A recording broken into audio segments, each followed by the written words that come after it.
nao ni ujinga wa aina yake. Umeona? Nikosa pia, si ndio? Nikosa. Nikuelewa. Sasa na mimi hiyo roho ndo ninayoiua. Roho hiyo ishe kabisa.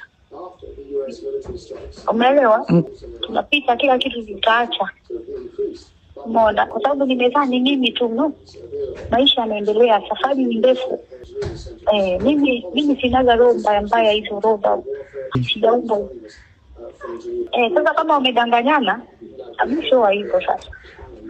Huwa nanyamaza naendelea na mambo yangu, lakini sio mjinga. Kwa mjinga mimi. Umeona? Mimi nimeumbwa na akili timamu kabisa. Tena akili yangu inapembua, mimi sikurupuki. Ukielewa hiyo roho chafu hizo zife. Na kama yeye amechagua kuwa hivyo basi abaki hivyo. Lakini mimi asinifosi nikawa kama wao, kwa sababu mimi mama na familia, watoto wangu sijui kesho wataangukia wapi. Umeelewa? Dunia inaendelea.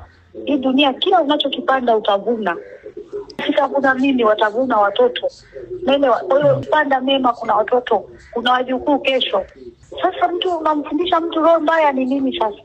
Na wokovu uko wapi? Mungu hivyo. Ndio maana nimekaa mbali na nimekaa kimya mpaka wao watakapoona hapa tumefanya ujinga, wamtafute tena maiwasa wakatubu. Unafikiri mali mengine ni maombi, singine ni akili tu ya kawaida, kiburi. Kila mtu wanadamu aache kiburi basi. Maisha mazuri kama yule mama basi. Hana njaa yule, hana shida yule.